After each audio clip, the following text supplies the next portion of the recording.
Hello, everybody, and welcome back to the Dynasty Hotseat, the only Dynasty show out there that is a certified inferno. And today we're going to take our first look at these 2023 rookies. What I've done over the last hour and a half or so is I've gone through different websites that you know and love, like the Dynasty Nerds, like DLF, like RotoWire, all those kind of places that you would normally go to. And I've taken their mock drafts for these 23 rookies, and I've kind of totaled them all out, and I've given an average draft position. So this is kind of what the community is thinking as a whole. So let's kind of review through where these players land on their average draft position. And I'll not say too much about the players. I'm going to leave that up to you guys. So, please leave a like and a comment of what you think. Was someone too high? Was somebody too low? And hey, while you're at it, why not hit that subscribe button as well? It really does help. So without further ado, let's get into this. And there's no shock at the top.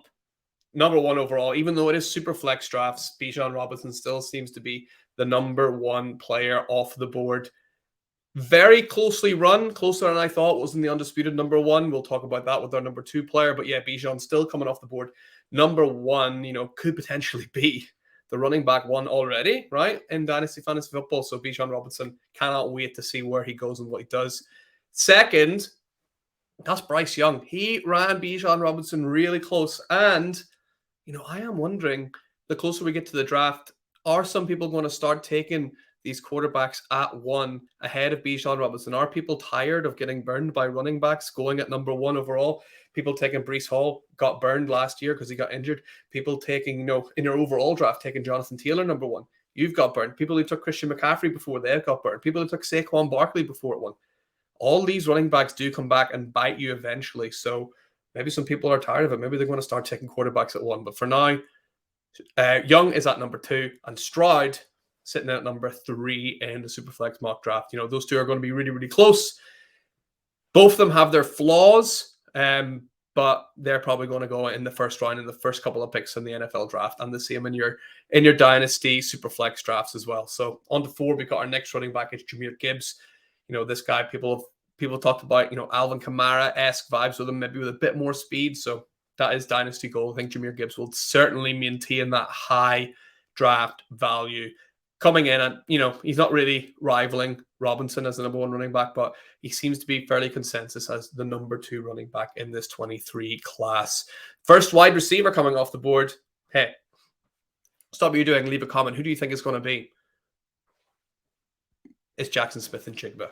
He is the first wide receiver coming off the board, despite, not really doing too much this year for Ohio State. Luckily, they have Marvin Harrison Jr. to, step into those shoes. And my goodness, I cannot wait to get talking about him starting next year. He was an absolute phenom. But, Jackson Smith-Njigba, the guy that, last year, Chris Olave was saying he's the best receiver on that team. So Garrett Wilson as well, both of them saying it's actually Jackson Smith-Njigba that's the best receiver on this team. So we got to look out and see where he lands. He might slide down the draft, which is actually excellent for his dynasty value, because that means he's going to end up at a better team with a better quarterback. So even though Smith-Njigba is sitting at 5 at the minute on average, if he lands somewhere like, I don't know, in Buffalo, or if he lands in Kansas City, somewhere where people are going to go crazy, he could even overtake Jahmyr Gibbs and fly up those rankings. So he's at 5 for now, which I think is pretty good. Second wide receiver, Jordan Addison, former Biletnikoff winner, looked electric as always. I think a lot of people talk about, he's a smaller receiver. Maybe they have their doubts about him, but I think people like Devonta Smith have kind of proven that you can be small and you can win in the NFL. So I don't have too many worries about Jordan Addison, an excellent receiver and should do well in the NFL. And, talk about the polar opposite of Jordan Addison. Coming in at 7, we got Quentin Johnson, an absolute unit.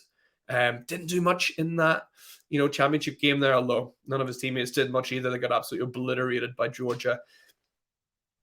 Quentin Johnson's going to excite people, right? You're going to hear the name Calvin Johnson. You're going to hear Megatron thrown around. He's not that. He's definitely not that. Nobody else is that. But he is a good player. And again, I think situation for him doesn't quite matter as much as it does to others because he has that size. So it'll be interesting to see where he goes, though. Like, you want him with a gunslinger rather than, a pocket passer as such. So be interested to see where he goes. Huge upside, though. And now at 8, I think this is kind of the first surprise I had here. Coming in at 8, we got Zach Evans. I would not have put him this high up at pick number 8. Let me know what you think in the comments. Do you agree with that, Zach Evans? I think based on what he's done this year, maybe in the past he's done a bit more, but this year I don't think he should be quite so high as consensus number 8. In that first round of the 2023 draft. So let me know what you think about Zach Evans being ranked there at number 8 and at number 9, the quarterback. When it's all said and done, this guy could actually be the best quarterback out of all the ones in this class is Will Levis. He's got the tools, he's got the skills, to take him really far. The problem is he's really raw.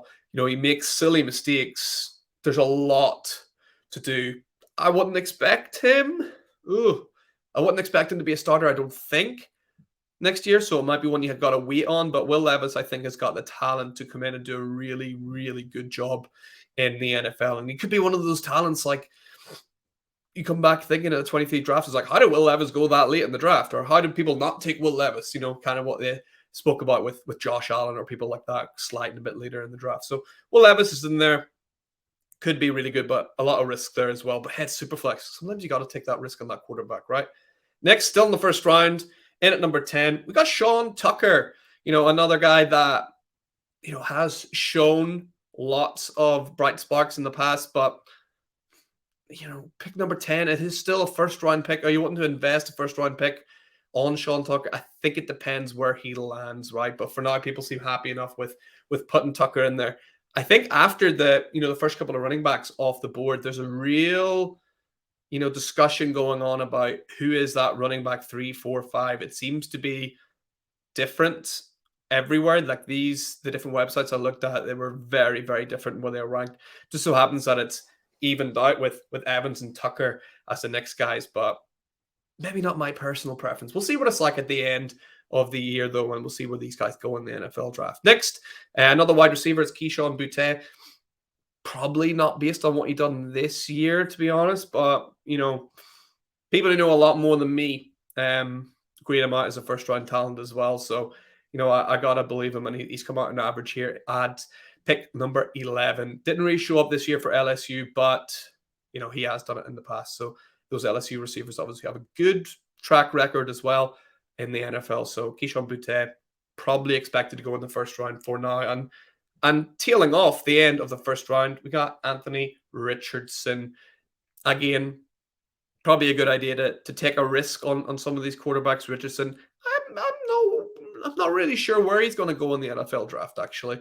That's another one you can leave a comment in. Where do you think would be a good fit for Anthony Richardson in the NFL draft? And again, he's not someone I would expect to start right away. Could do, but I'm not the highest on Anthony Richardson. So let's now go into round number 2.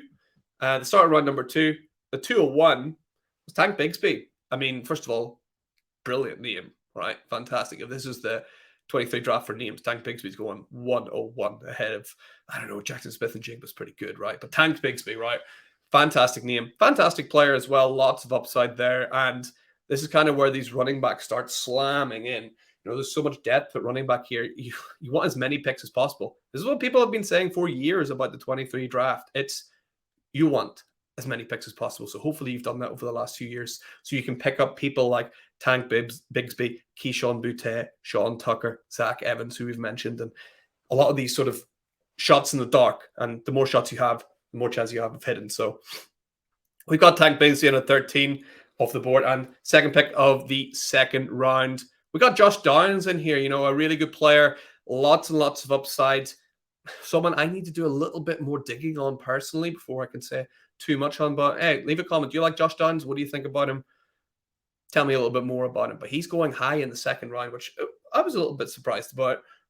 Next up, the first tight end off the board seems to be the undisputed, tight end number 1 of this class. We got Michael Mayer coming in.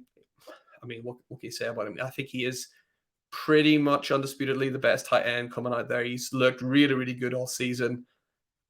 The only thing with him is he going to go to a scheme that isn't going to make him block the whole time? Is actually going to use him in the passing game, because that's what you need at the tight end position, unless you're an absolute freak, which I don't quite think Michael Mayer is. Is really going to depend on situation for him and all the people like Dalton Kincaid, who I quite like at the tight end position. Next, onto a guy, one of my favorite running backs this season, Zach Charbonnet, looking absolutely electric. I mean, big, strong dude, right? Really, really fast as well. I think Charbonnet could be a guy that turns up at the combine and really starts slamming up people's draft board. But for the minute, he is in the second round. I would not be shocked to see Zach Charbonnet go at the tail end of round number 1 when it's all said and done. Next up, we've got Hendon Hooker coming in, another quarterback. I gotta be honest, I don't really, really like what I see from Hendon Hooker. It'll depend where he goes. I cannot see a situation where a team's drafting him to be the guy. I think maybe someone might draft him to sit behind somebody. Yeah, I would be surprised if Hendon Hooker ends up going in the second round just based on the quality of him and where he will go in the NFL. I just don't see a starting slot in the NFL for Hendon Hooker. It very much depends on landing slot for him. But yeah, the minute he's going as a 17th pick off the board in the second round, I see that dropping, to be honest with you. Next up, we've got Zay Flowers, a guy people have been really talking up online. Meant to be an amazing athlete and just, really solid football player. Again, another guy, gotta be honest, don't know a huge amount about, but it's good to have done this exercise so I can go out, have a look at the film, study a little bit more of Zay Flowers and see what he's all about. But people all over the place in the rankings for Zay Flowers, he's going as high up as 18 in some places and or 17 in some places. He's going as low as number 27 in other places. So yeah, there's a bit of debate online about Zay Flowers and how talented he is. But yeah, people seem to like him. So, and I definitely got to keep your eye out on.